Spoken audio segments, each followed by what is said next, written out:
Welcome back to the deep dive. You know, it feels like not a single day goes by without some incredible new AI capability hitting the It headlines. really does. Constant news flow. You hear about AI writing, creating art, making these really complex decisions, and honestly, it's easy to feel a bit overwhelmed by it all. Completely. It's hard to keep track. So you start asking, what can AI truly do right now?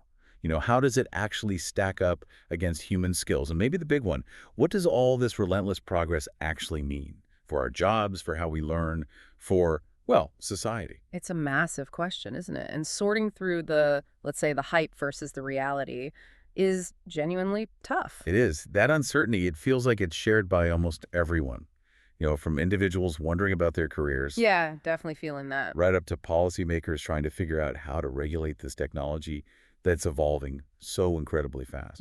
Absolutely. There's this clear and pretty urgent need for some kind of common language, a reliable way, evidence-based, to understand what AI can actually do and how it compares to us. And that need, that gap, is exactly what our source material for this deep dive tries to address. We've got this significant document here from the OECD, The Organization for Economic Cooperation and Development. right? And it's titled Introducing the OECD AI Capability Indicators. And crucially, this isn't just one person's opinion, is it?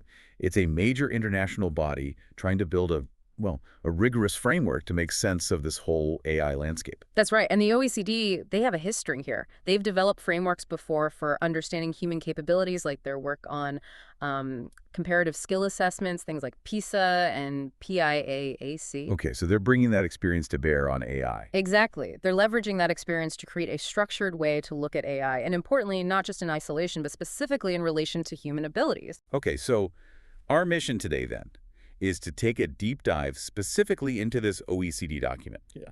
We're going to explore its core ideas, try to unpack its findings, and really help you, our listener, understand what these new AI capability indicators are all about and, well, why they matter. Think of us as guides, maybe. We'll walk through the core of this document together. We'll look at the problem it's trying to solve, this unique framework they've developed, the snapshot it gives us of current AI capability, and importantly, what they see as the implications for the future. Right. We'll pull out the key insights, the crucial stuff, but also maybe discuss what it all means and where the framework itself might be headed. Sounds good. So let's start where the document does, with the foreword. It really sets the stage, stating the problem right up front.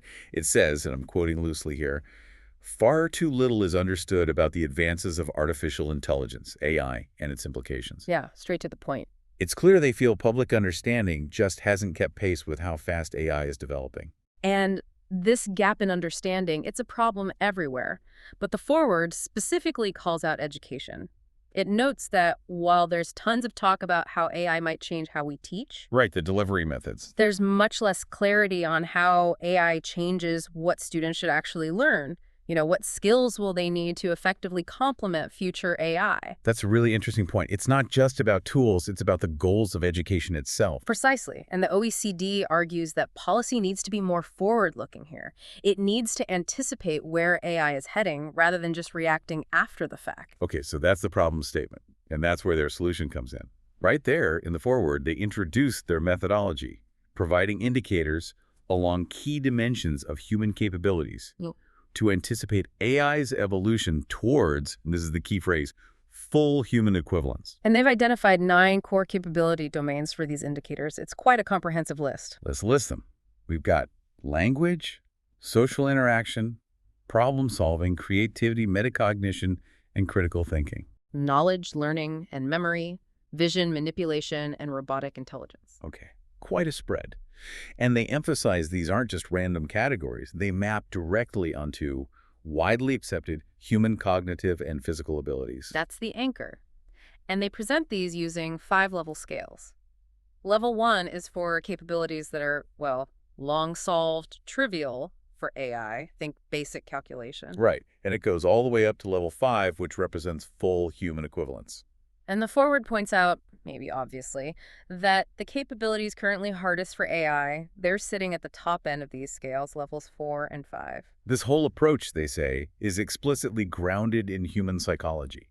Why is that grounding so important? Well, using human abilities as the benchmark provides a stable reference point. It's something that doesn't become instantly outdated with the very next AI breakthrough, because human performance, relatively speaking, is fairly fixed. Okay, that makes sense. It stops it being a constantly moving target. Right.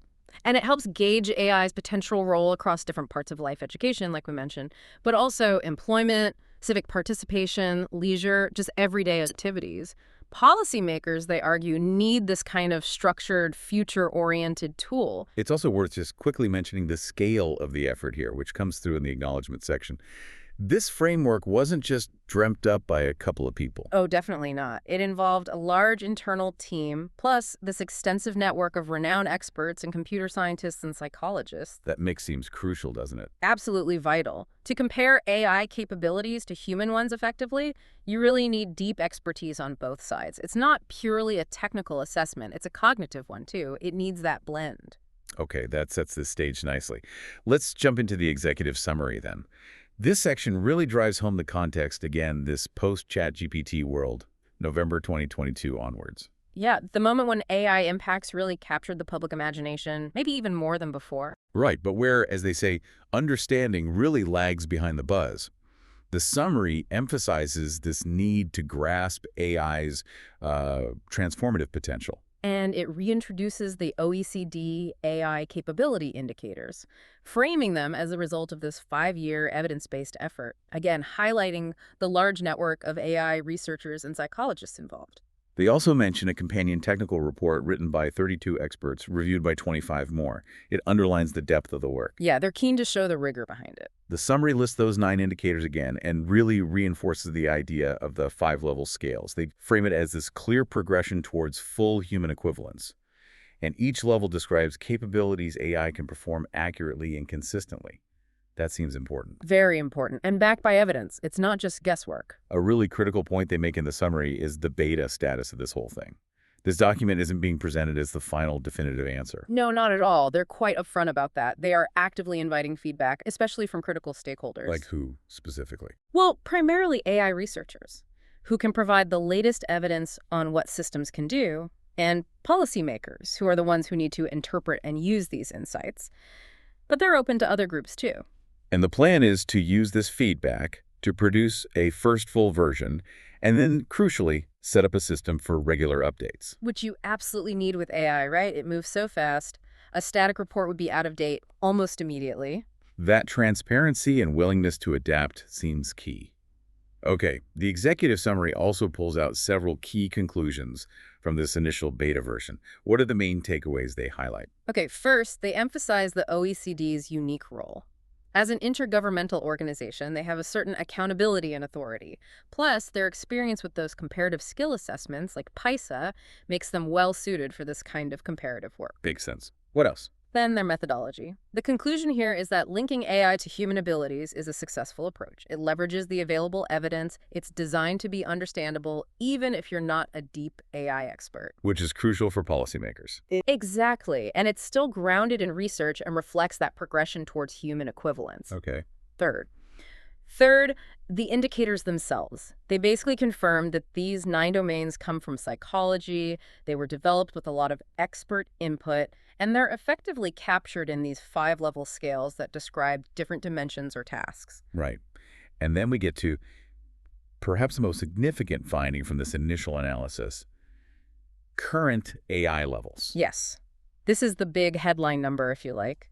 Based on the evidence they gathered and the expert ratings, they conclude that current state-of-the-art AI performance generally ranges between level 2 and level 3 across the indicators. Okay, let that sink in. Not level 5, not even widespread level 4, but generally sitting between level 2 and level 3 across all these different areas. It's a really critical takeaway for anyone trying to get a realistic handle on where AI actually is today. It represents significant progress, no doubt, but shows there are still considerable challenges before we get close to human-level performance across the board. What other conclusions do they draw? They talk about mapping to work. This is a key potential use case.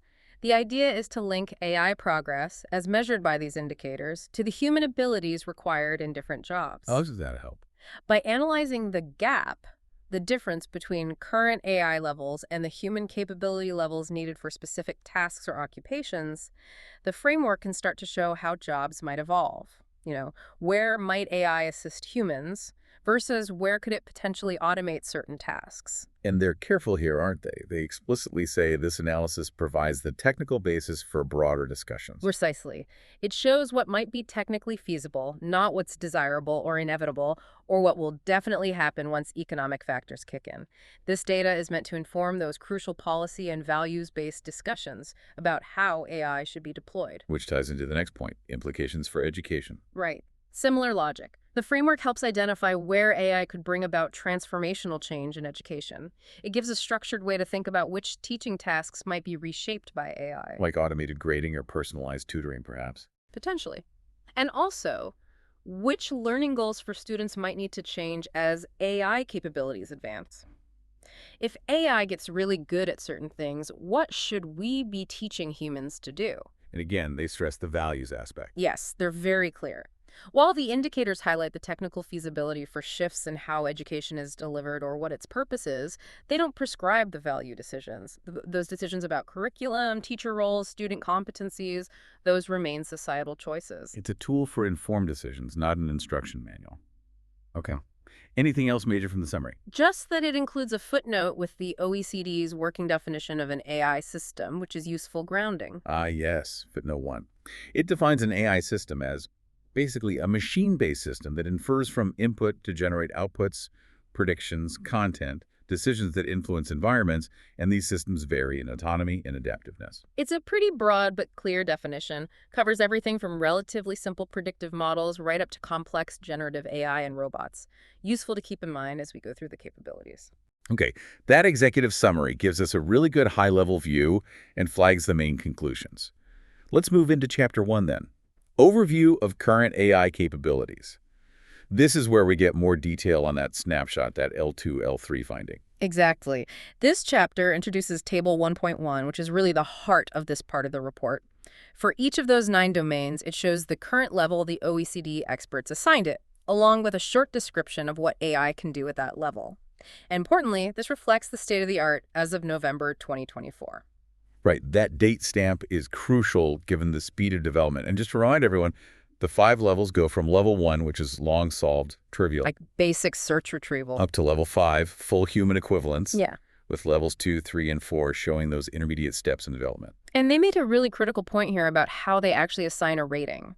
For AI to be ranked at a specific level, say level 3, Yeah. it must consistently and reliably possess most aspects of the capability described at that level. It's not enough to just show flashes of it. It's okay. Consistently and reliably in most aspects. Could you give an example? They use language. Current advanced LLMs, like GPT-4 at the time, are rated level 3. But they specifically say it's at the lower threshold of level 3. Why? Because while these models have many level 3 aspects, understanding meaning, working with multiple knowledge sources, Right. they are still held back, as they put it, by things like their inability to do robust analytical reasoning, that tendency to hallucinate, and the fact they can't really learn dynamically during interaction. So they have some level 3 skills, but not most of them reliably enough to be firmly placed higher within level 3, let alone at level 4. Exactly. It's about robust performance across the majority of the level's description.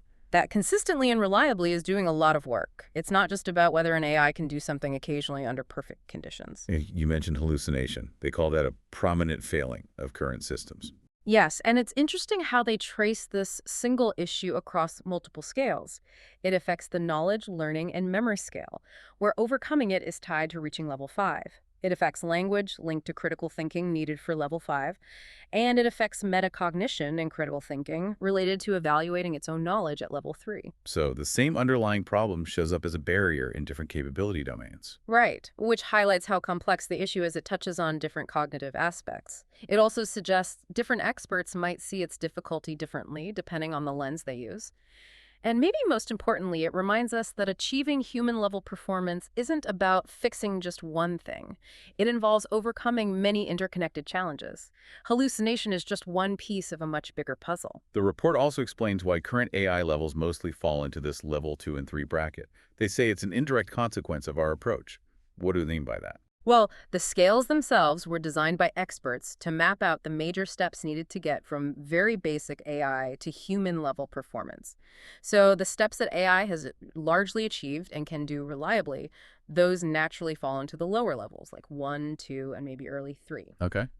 Levels 4 and 5, by definition in this framework, describe the capabilities that AI currently finds genuinely difficult to perform consistently and reliably.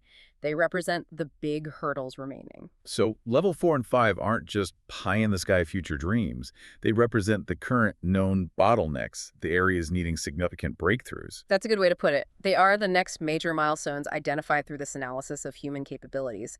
And again, they underline the beta nature here, explicitly encouraging AI researchers to get in touch, provide evidence, and help refine these ratings as the technology inevitably advances. Okay, so with that context, let's briefly run through the commentary on the current ratings for each of the 9 domains. We don't need exhaustive detail, but the key points for each. Sure. Let's start with language. As we said, rated level 3, but lower threshold. Advanced LLMs like GPT-4o are the benchmark here. Strengths: accessing vast world knowledge, handling many languages, some iterative learning via fine-tuning. And the weaknesses or bottlenecks holding it back from higher levels? Robust reasoning specifically, well-formed analytical reasoning, that hallucination problem again, and an incapacity to learn dynamically in real time from interaction. Those are the big ones for language. Okay, next, social interaction, rated level 2. Right. LLMs like GPT-4o hit level 2 because they show strong social memory remembering past interactions, but they lack embodiment, they don't have a real sense of identity, and their social perception is limited. They can't really read nonverbal cues or complex social situations. And they contrast LLMs with social robots here. Yes, things like Sony's AIBO, also rated level 2, but with a different profile. AIBO is embodied, it has basic perception and maybe a rudimentary sense of identity, but its problem-solving abilities are much more basic than an LLM's. So level 2, but different strengths and weaknesses. Interesting. How about problem solving? Also level 2. Yes. Here, they distinguish between different types of AI.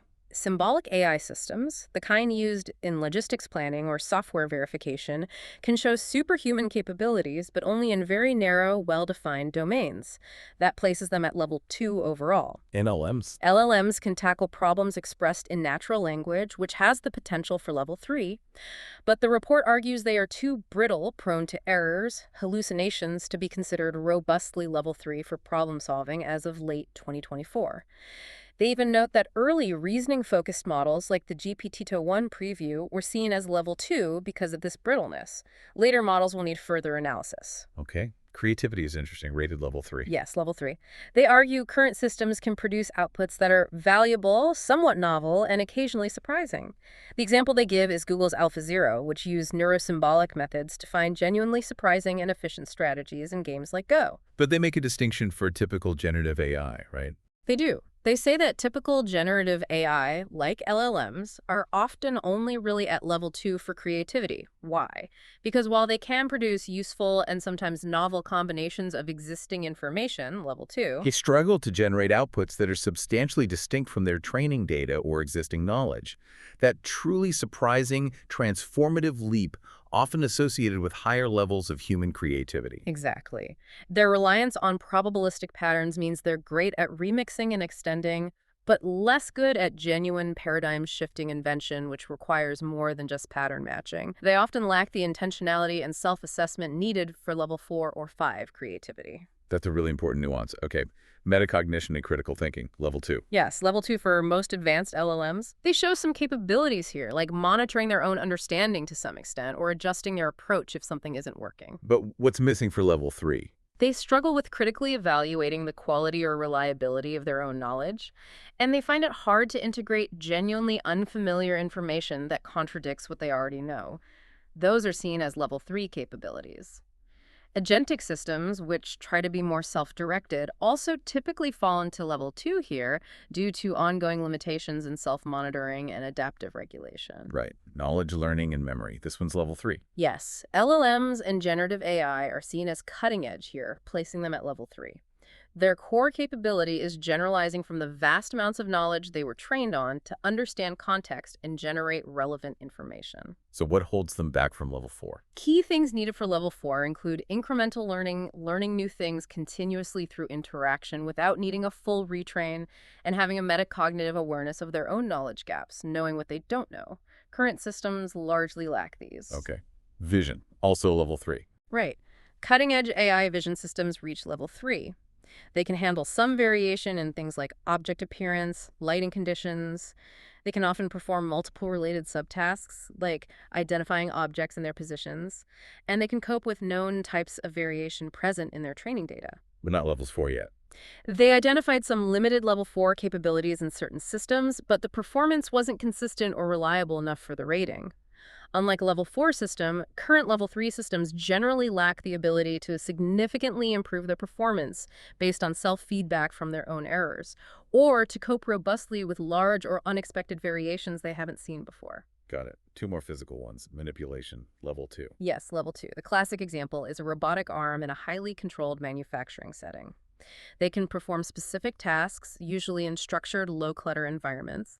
They can handle some variety in shapes and materials, navigate small, predictable obstacles, maybe accommodate parts placed randomly but within a defined region. And they usually perform tasks without tight time constraints. And level 3 would require. Level 3 manipulation needs robots to function effectively in moderately cluttered and more dynamic environments. They'd need to handle more variability in object shape, size, weight, texture, maybe deal with pliable or delicate objects, and perform tasks more quickly and adaptively. We're still quite far from full human dexterity level 5, but even reaching level 3 would have big implications for jobs in less standardized environments than current factories. Okay. And finally, robotic intelligence, also level 2. Yes.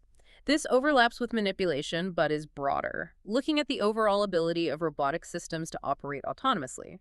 Most advanced systems today, like delivery robots or sophisticated industrial automation, are rated level 2. They perform well in structured environments doing predefined tasks. What's missing for level 3? Key level 3 capabilities include performing complex, multi-step tasks reliably in less structured settings, and collaborating effectively and safely with humans or other robots. Current systems generally struggle with these aspects. Okay, so that rounds out the Chapter 1 snapshot. Impressive progress landing AI in that level 2-3 range across the board, but clear limitations and challenges remaining before hitting those higher levels of human-like flexibility, reasoning, adaptability, and physical dexterity. It really paints that picture of the jagged frontier of AI capability. It's not advancing uniformly. It's strong here, weaker there, even within the same underlying technology sometimes. Which makes a framework like this even more valuable for understanding the nuances. So now we know what they found. Let's dig into how they actually built this framework. Chapter 2 is constructing a framework to measure AI capabilities. Right. This chapter gets into the methodology, the how. It starts by reinforcing that problem we discussed earlier. The confusing landscape around AI filled with hype and fear, where even developers sometimes struggle to fully pinpoint the capabilities and limitations of their own systems. And the OECD's goal, again, was to provide clear, reliable, nuanced, evidence-based insights. Exactly. Their motivation was driven by the rapid AI advances, especially post-ChatGPT, and also by policy mandates emerging around the world, things like the EU AI Act, the OECD's own AI recommendation, upcoming summits that require better monitoring. There was this persistent gap, no systematic framework that was understandable, policy relevant, and comprehensive. So their approach was to develop these beta AI capability indicators, specifically designed with 4 qualities in mind: understandable, policy-relevant, comprehensive, and responsive. And the core methodological choice, as we've touched upon, was linking AI capabilities directly to human abilities. Why?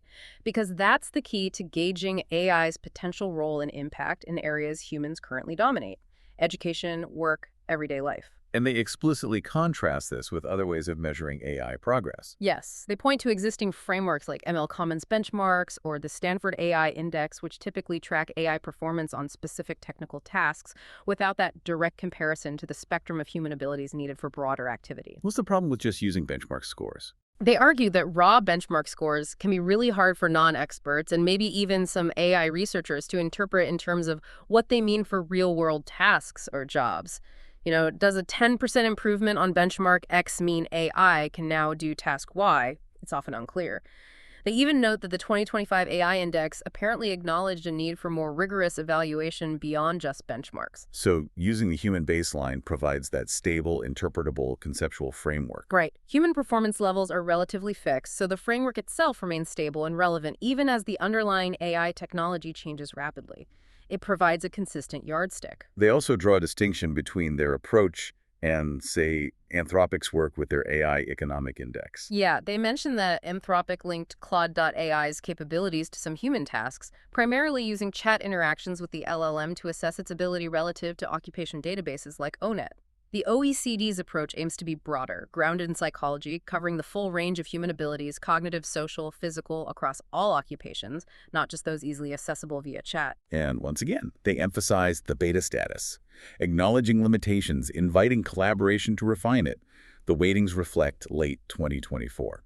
It's a constant refrain, reinforcing that this is a starting point for an ongoing process. Okay, let's dig a bit deeper into the specific methodology. A core conceptual shift they discuss is moving from analyzing tasks versus capabilities. Yes, this is really fundamental to their approach. Traditional labor economics, going back to researchers like Otter, Levy, and Murnane, often use task-based analysis to understand automation potential, and that was innovative for its time. But it has limitations for AI. The OECD argues it does. First, there are literally thousands of specific work tasks, which makes analysis incredibly complex and granular. Second, and perhaps more importantly, most tasks require multiple different underlying skills or capabilities. AI might affect those different capabilities very differently. So focusing on tasks might miss the bigger picture. That's the idea. Focusing on a smaller set of fundamental capabilities like reasoning, language, social skills, physical manipulation, drawing from psychology provides a more foundational and manageable framework for understanding AI's impact across many different tasks and jobs. So instead of listing every single thing a teacher does, they look at the core capabilities needed: language, social interaction, problem solving, etc. Those 9 domains we listed, shown in their figure 2.2. Exactly. Next, they discuss building scales with 5 levels. This wasn't trivial. It involved collaboration with over 30 experts from AI and psychology. And the goal of these levels? The levels are designed to capture significant steps in progression, from simple to complex. They aim to distinguish meaningful breakthroughs in capability. And crucially, they're designed to provide an understandable comparison to human abilities. Level 1 is stuff AI solved long ago. Level 5 simulates all aspects of human performance in that domain. It's about communicating progress clearly. And the levels aren't just single points, right? No, they represent qualitative differences, often encompassing several dimensions of a capability. Now, how do they actually rate AI against these levels? They talk about evidence and expert judgment. This is a very pragmatic part of the methodology. Ideally, you'd have perfect, standardized tests measuring both AI and humans on every aspect of every capability. But those tests often just don't exist, especially for complex skills like creativity or social interaction. So what do they do instead? They use whatever evidence is available. This could be performance on formal benchmark tests where they do exist, results from AI competitions, detailed analysis of specific state-of-the-art AI systems, academic papers, etc. A mix of sources. A real mix. And crucially, they combine this available evidence with structured expert judgment. Experts help interpret the evidence, assess its relevance to the capability levels, and fill in the gaps where direct comparative evidence is thin. They even mention looking at standardized human assessments like PISA for students or PIAC for adults to inspire the development of new AI tests that might better reflect human-like abilities. It's a practical blend of data and informed assessment. They also briefly touch on something interesting: AI capabilities potentially going beyond human ones. Yes, they distinguish between quantitatively superhuman AI doing things humans can do, but faster, more accurately, or with more data, like a calculator. And qualitatively superhuman AI doing things fundamentally beyond human capacity, perhaps like a microscope reveals things we can't see. They acknowledge AI might eventually develop capabilities in this latter category, raising new questions about intelligence itself, but the current framework focuses on the path towards human equivalence. Makes sense for now. How did they actually validate these indicators before releasing the beta? They describe it as a 5-year development process. This culminated in a structured peer review in late 2024 involving 25 researchers, a mix of AI experts, psychologists, and education specialists. They had different groups review different aspects. And that feedback shaped this beta version. Yes. They state that expert feedback was integrated to refine the scales and descriptions, and future iterations will focus on integrating more systematic evidence and potentially standardizing measurement approaches further. And yes, they make another call for feedback here too. Okay, they also explain more about linking AI performance measures to the scales. What's the core principle? The goal is to identify the highest level on each scale for which AI demonstrates robust and reliable performance at a specific point in time, November 2024 for this beta. Because the levels are ordered by difficulty, the assumption is that if AI is rated at, say, level 3, it can reliably simulate the aspects of the capability described up to and including level 3. But they add a caveat, right? Yes, they note that specific AI systems might lack certain aspects even within the level they're generally rated at. The scales represent the general state of the art, not every single feature of every single model. And how does the evidence differ across levels? Lower levels, level 1, maybe 2, often represent solved problems, sometimes with quantitatively superhuman performance, for example, speed. Middle levels 2 to 3 are often where standard benchmarks exist. Higher levels 4 to 5 represent emerging capabilities or areas where AI currently struggles, so assessment there relies more heavily on analysis of cutting-edge research and expert estimates, as benchmarks might be lacking or inadequate. They also mention a challenge: integrating narrow, lower-level capabilities into more generalized systems. Right. An AI might be superhuman at a very specific level 1 task, but getting a general-purpose AI, like an LLM, to reliably leverage that narrow capability within its broader functioning can be difficult. So it's a nuanced process, blending objective data where possible with expert assessment, especially for the trickier, higher-level capabilities. The document is also commendably upfront about its limitations. Absolutely. They explicitly state the uneven availability of good measurement tools across the 9 domains. Language and vision have relatively strong benchmarks, but areas like social interaction, creativity, or metacognition are much harder to measure objectively. Which makes expert judgment necessary, but also introduces subjectivity. Exactly. And they reiterate that the framework is beta, it needs refinement, the ratings are a snapshot in time, it's presented with appropriate caution. Which leads directly into their stated next steps. They have a clear, multi-pronged plan to keep this framework alive and responsive. What does that involve? Okay, 4 main strands here. First, regular updates. This is crucial. They plan to continually monitor improved AI results on existing benchmarks, scan the scientific literature for new relevant benchmarks or system evaluations, synthesize these findings, and then vet updated ratings with their expert network. How often? They aim to develop the detailed methodology for this during the rest of 2025 and release the first formal update in early 2026. Anticipating AI breakthroughs, this is more forward-looking. They plan to convene expert groups to analyze key research directions and try to describe the scope of potential breakthroughs related to the indicator levels AI currently lacks. The goal isn't to predict when breakthroughs will happen, but to understand what capabilities might be next in line for significant improvement. Initial effort plan for 2026. So moving beyond just measuring what exists today. Third, An expert survey. They plan to set up a formal, periodic survey panel modeled after a similar initiative at the University of Chicago.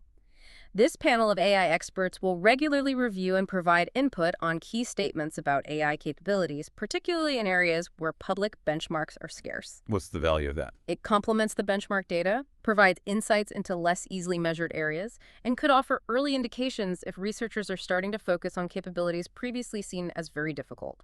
They plan to recruit experts in 2025, launch the panel in 2026, and conduct surveys perhaps monthly. And the fourth step. New benchmark tests and competitions.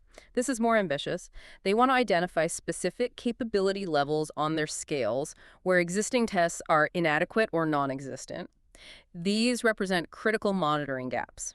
The long-term goal is potentially to develop, or encourage the development of, a new testing program to get independent, authoritative results for these missing levels, informing the public and policymakers. That sounds like a major undertaking. It is. They plan an initial workshop in 2026 to discuss candidate levels and assessment approaches, with initial development work potentially starting in 2027. And they've also set up a practical tool for researchers. Yes, they mention an online repository, acapabilityindicators.oecd.org, where AI researchers can directly submit benchmarks and evidence for consideration in the updating process, a direct channel for feeding real-world data into the framework. Okay, so a comprehensive plan to build, validate, and evolve this framework.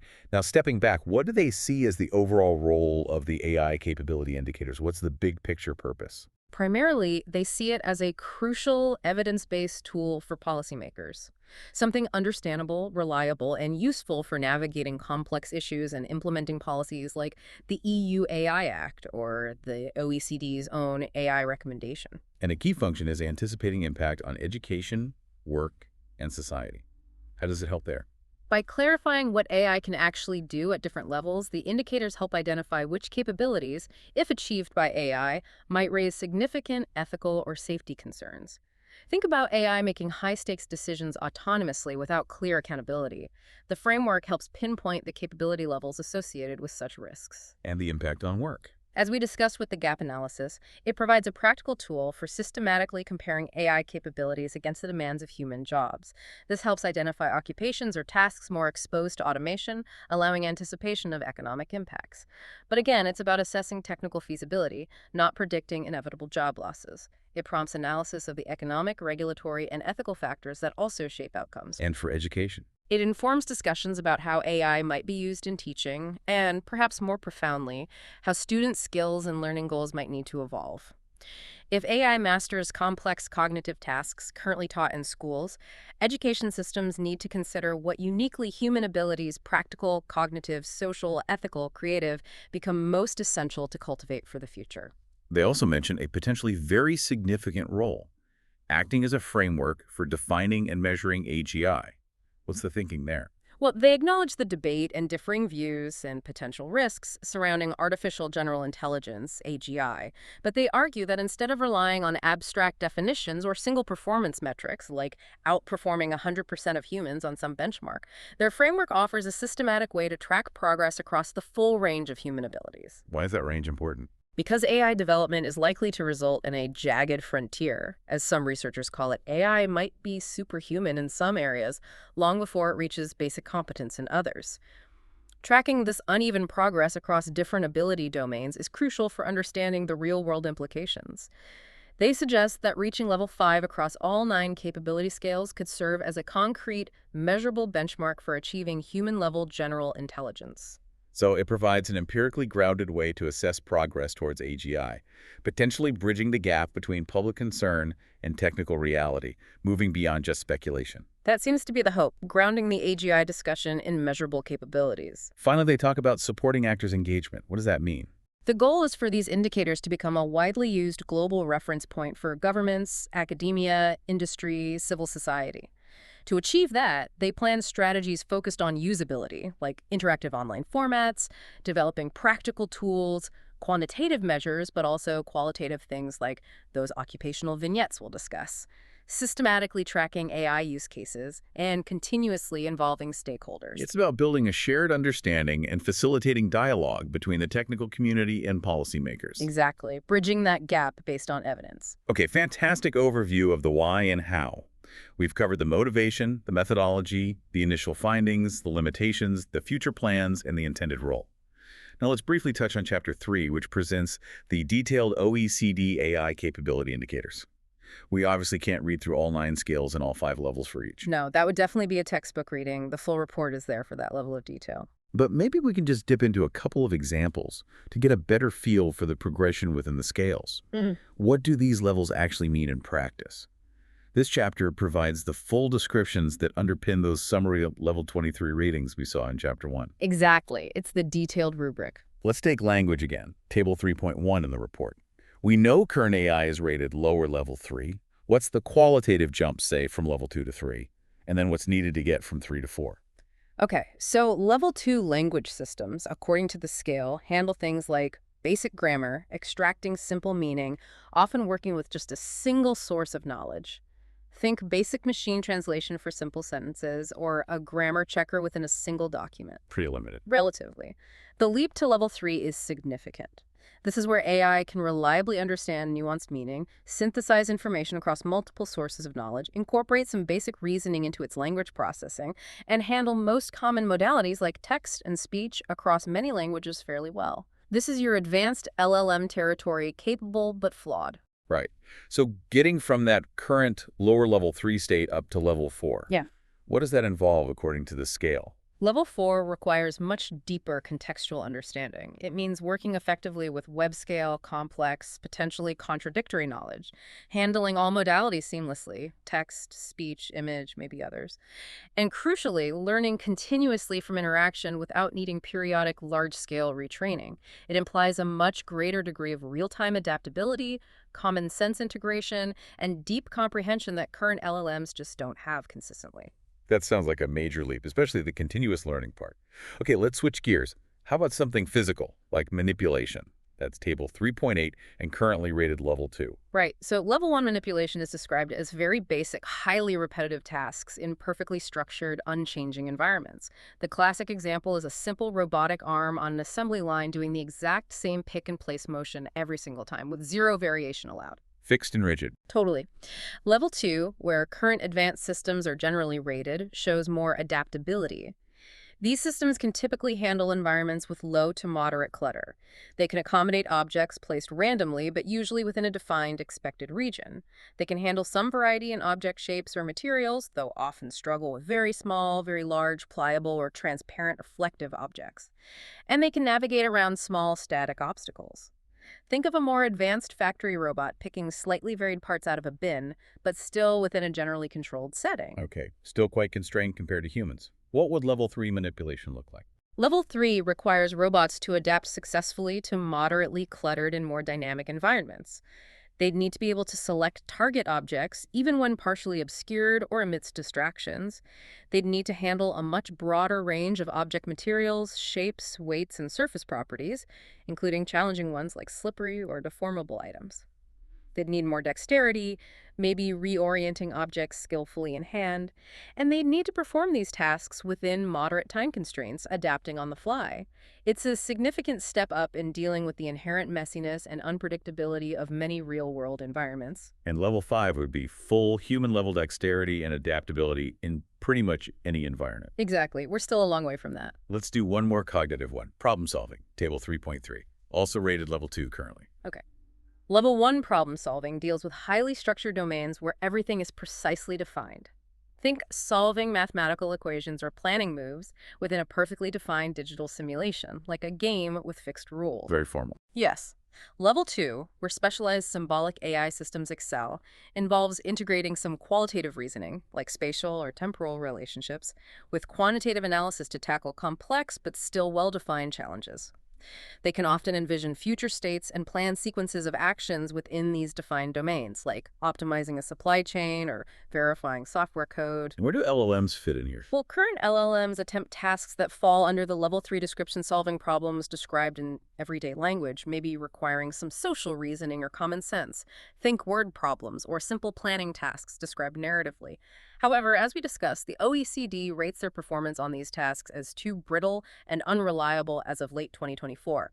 So while the task type might be level 3, the reliability of current LLMs keeps their problem-solving capability anchored at level 2 overall in this framework's assessment. Interesting distinction between the task level and the performance level. Yeah. So what does robust level 3 problem solving entail? It means reliably handling those problems described in natural language, including ones that require drawing on everyday knowledge or basic social understanding to interpret the situation and find a solution. And the jump to level 4. Level 4 represents a major leap towards more general intelligence. It requires solving a wide range of everyday common sense problems and tackling some professional level problems, like performing basic medical diagnosis or legal analysis, according to the descriptions, using broad world knowledge. Crucially, it involves adapting strategies to new, unforeseen scenarios and learning effectively from experience.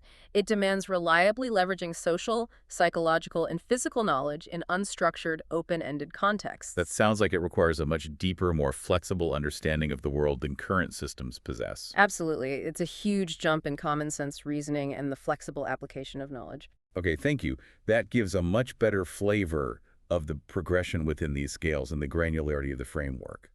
It really helps understand why AI might be rated level 3 in, say, knowledge representation, but only level 2 in problem solving or manipulation, even if systems like LLMs are involved in both. Exactly. It reinforces that jagged frontier idea. Different capabilities are progressing at different speeds, facing different bottlenecks. I hear The AI you. isn't just getting smarter monolithically. Which underscores the value of having these distinct capability indicators. Mm-hmm. Okay, so now that we understand the indicators in more detail and how they were constructed, let's revisit Chapter 4 and those policy use cases. How does the OECD suggest this framework can actually be used by policymakers and others? Right. They come back to the idea that these indicators are best suited for identifying potential transformational impacts, the big shifts, particularly in the labor market and education systems, rather than, say, evaluating the pros and cons of a specific AI application or app. Makes sense. It's a macro-level tool. The first major use case they detail is mapping to occupational demand. Can you walk us through how that works in practice? The core idea is to create a bridge between the AI capability indicators and the skills and abilities required for human jobs. They propose linking the 9 OECD capability domains to existing occupational databases, large systems like ONET in the US or ESCO in Europe, which already break down jobs into required tasks, skills, knowledge, and abilities. So you take a job, look at the abilities it needs according to ONET, and then estimate what level on the relevant OECD AI capability scale would be needed to perform those abilities. That's exactly the process. The goal is to determine, for a given job or even a specific task within a job, what level of AI capability, from 1 to 5, would be required on scales like language, problem solving, manipulation, etc., to perform that task at a human level. And they provide an illustration of this mapping using the example of a teacher in Figure 4.1. Yes. They take a specific ONET task for teachers, something like adapting teaching methods and instructional materials to meet students' varying needs and interests. Then they analyze which OECD capabilities are crucial for that task. And what did they find for that teaching task? Their preliminary assessment suggests this task requires quite high levels, likely level 4 or even 5 in several domains. Language is needed for nuanced communication and tailored feedback. Problem solving is essential for interpreting complex classroom dynamics and identifying individual learning barriers. And social interaction is key for building rapport, handling emotional cues, and creating a supportive learning atmosphere. These are just tentative judgments, they stress, but it shows the mapping methodology. And the plan is to do this systematically for many jobs. Yes, the report outlines a multi-step process to scale this up. It would likely involve expert surveys focusing on a representative sample of occupations, and then potentially using AI and statistical inference to extend these mappings across all occupations in the database. Once you have those mappings, the AI capability level needed for each job task, what do you do next? Then you perform the gap analysis. You compare the current level of AI capability on each relevant scale, mostly level 2, 3 right now, as we saw, with the required level for the job or task, which might be level 4 or 5 for many complex human tasks. And what does that gap tell you? The size of the gap indicates the potential impact of current or near future AI. A small gap might suggest tasks ripe for automation or significant augmentation. A large gap suggests tasks where humans are likely to remain essential for the foreseeable future, or where collaboration might be the model, with AI handling some subcomponents, the level 23 stuff, while humans handle the more demanding level 45 aspects. This analysis can generate summary metrics showing which occupations are more or less exposed to AI advancements based on different capability progress profiles. Beyond the quantitative gap analysis, they also mentioned using vignettes for deeper analysis. Right.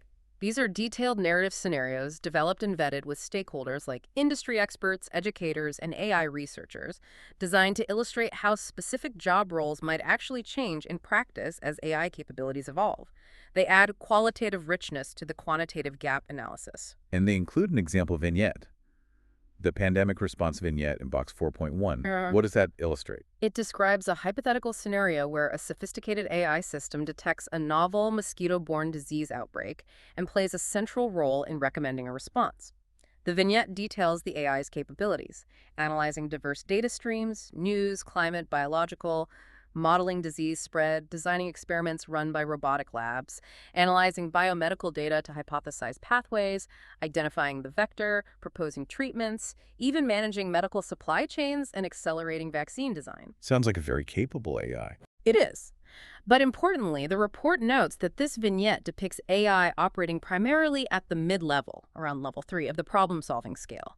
It shows high capability in specific scientific and logistical domains, but has limitations in areas like complex, social, or ethical reasoning needed for overall crisis management. So what are the human roles in this AI-assisted pandemic response?